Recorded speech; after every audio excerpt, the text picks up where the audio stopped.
Hey everyone, Golden Ninja 3000 here again. Today I'm reviewing LEGO Harry Potter set number 76413 Hogwarts Room of Requirement. This has 587 pieces, 5 minifigures, and retails for $50 in the US. This set is really cool because it's one of our only sets ever to be based on Deathly Hallows Part 2. I think it's only the second one because the first one was that Battle of Hogwarts set in like 2011. And that's a really exciting development because a lot like the Triwizard Tournament set that also came out at the same time, this is the perfect scene to represent in LEGO and something that I've been waiting for a while. Here is our first Deathly Hallows Part 2 Harry minifigure, not counting the one that we got in the Hogwarts Express direct-to-consumer set. I think this looks perfect, just like the movie. His torso print looks fantastic. He does have quite a bit of back printing, honestly, for something that's as simple as this jacket. And he does just have his regular face.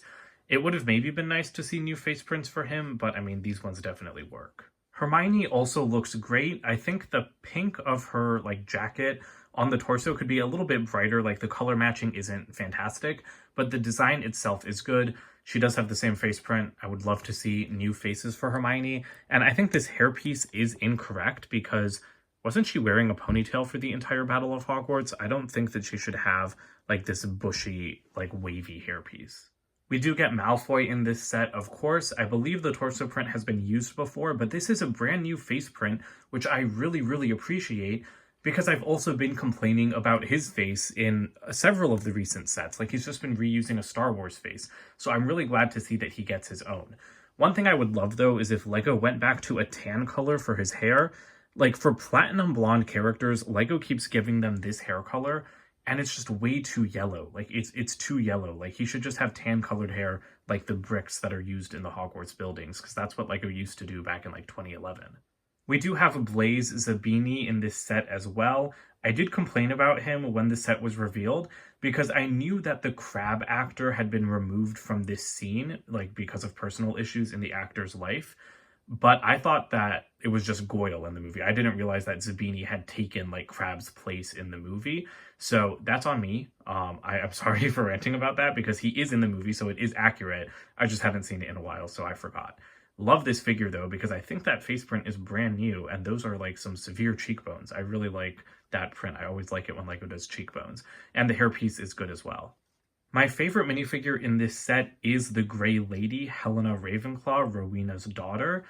I did not think that we would get her as a figure, but this is perfect to me.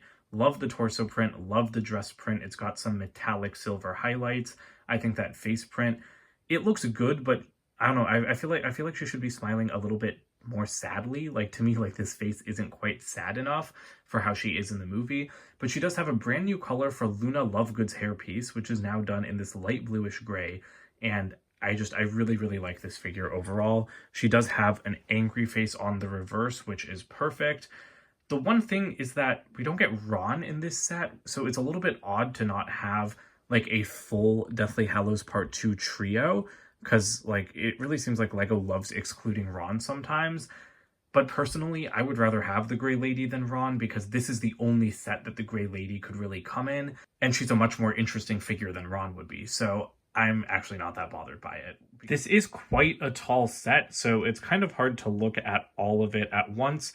So we're just going to focus in on a few sections. But honestly, there's so much going on, it's kind of difficult to know where to start. So I'm choosing to start at the entrance, or I guess just the exterior. This is the Room of Requirement, so there is a cool play feature here. You can slide these walls apart to reveal the doors into the room. And those are 4 separate stickers, which are really annoying to put on and line up correctly. I would have preferred just 2 big stickers, even though I still don't love them. Prints would have been even better, but you can fully open those, and that looks pretty cool. And again, it's a very basic play feature, but it definitely works.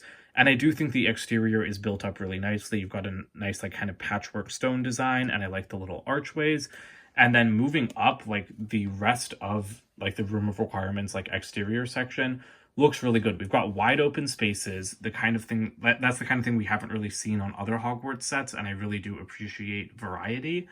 These are unfortunately stickers. I think those should have been printed as well, but the designs are cool.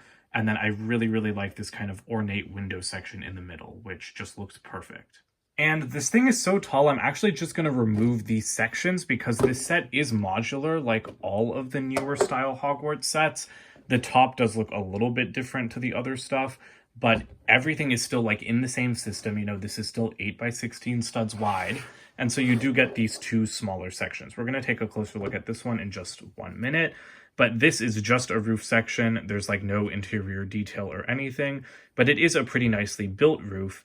And I mean, I guess since we're talking about modularity, I'll just say it right now. These are much more modular than the other Hogwarts sets, in fact, because you can remove the turrets off of both of these sets, and then you can obviously attach these to other Hogwarts sections using these pins, or you can attach turrets, because this entire side build can also just pull straight out. And the way that this is designed is pretty ingenious, because it just attaches where another Hogwarts section would attach, but LEGO builds a little gap into the roof here, and that's where these these kind of like, they're not clip pieces, I don't know, bar pieces, they like just slide right into that gap, and then this thing doesn't move, even though like there's no Technic pin to hold the other end.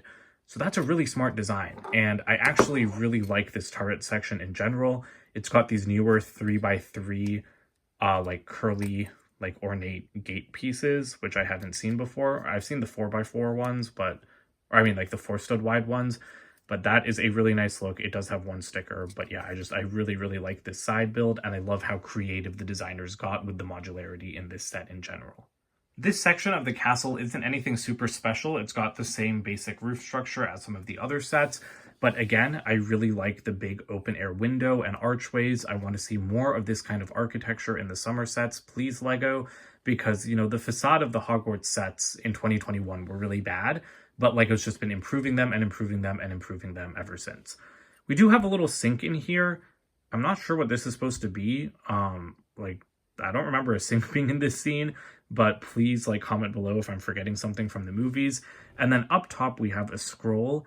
Again, I'm not sure if this is a direct reference to anything, because I don't remember any areas of the castle like this being around the Room of Requirement in Deathly Hallows Part 2. But you do have a lot of nice open spaces to just put minifigures, which I do appreciate, although unfortunately we still have the stupid graded flooring that I think looks really bad. Most of the exciting stuff is in the interior of this set though, so let's go ahead and look into it. Right off the bat, on the side, you can see a lot of connecting areas to plug into other sections of Hogwarts. But again, look at how big and open and airy this space is. I really, really appreciate that.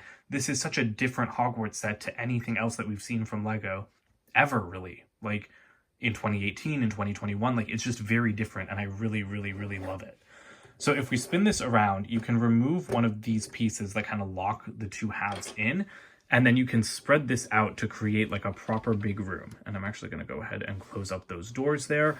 But to me, this is perfect, because this, like, even though this is like a relatively small set, like this isn't a huge build, it's not a $100 set, but this gives you the impression of like the soaring cavernous Room of Requirement and like all of like the jumbles of stuff in it. So let's go ahead and take a closer look. So coming in, the entryway is perfectly done with a bunch of stickers that were kind of hard to put on, but I mean, when they're all in there, it looks really nice, like with the columns and everything. We do have a couple of brooms off to the side so they can fly away from the Fiendfyre. We've got some torches, and then we do have like jumbles of stuff. So starting on the left side, you've got a little gramophone, and all of these can be picked up off of jumper plates, which is, again, a feature I really appreciate, because when you're not playing, it's really easy to put the stuff away and not have a bunch of it running around. And then when you are ready to play, you can scatter it around and like make the play space really messy, like the scene in the movie. There is a little cup here that is still a rare piece. It originated in Diagon Alley, and I do like these little lamps.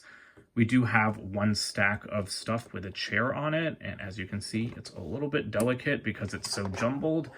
But this looks pretty good. I like the way this chair is built. Like, it's put at an angle by using these pieces as legs.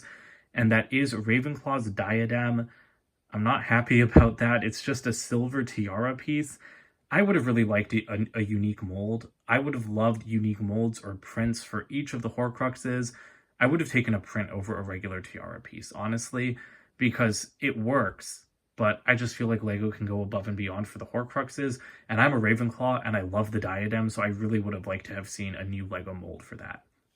The other thing is that I wish that there were more chairs in this set. I'll touch on this a little bit at the end, but there were a ton of chairs in the movie. That's what they were all like climbing up in the books and everything too, and we only get one in this set. and I would have just liked some more.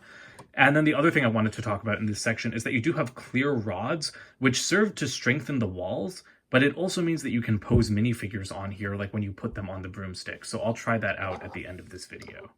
On the other side of the room of requirement, we have another glass display case with a goblet, and then we have a little like knight bust and an unlit candle.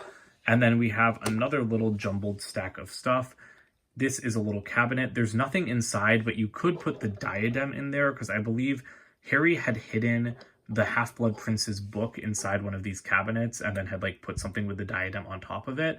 So you could do that. Honestly, getting the Half-Blood Prince's book in this set would have been a really nice touch. I guess that's one reference LEGO could have included. We do have a Cornish pixie mold in this set, though. They only otherwise come in the Chamber of Secrets set from 2021, so that's pretty nice to see. And then inside this, we do have a hidden basilisk fang, which I think is a really nice touch because, again, a basilisk fang is one of the only things that can destroy Horcruxes.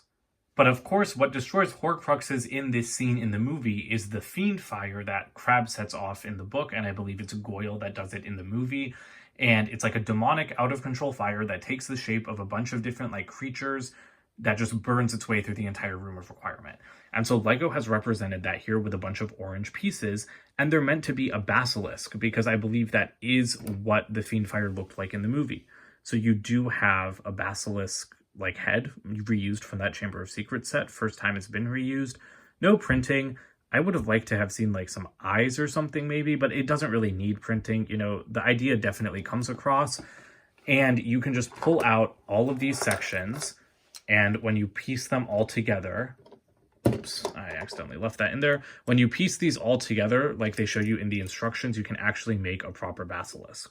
So here's our little Fiendfyre basilisk. The effect is not quite as good as the one in the Chamber of Secrets set because you do have these kind of squarish blocky sections, but it still looks really good, and I do understand why LEGO made it a little bit more blocky so that they could have fire kind of spurting out of it.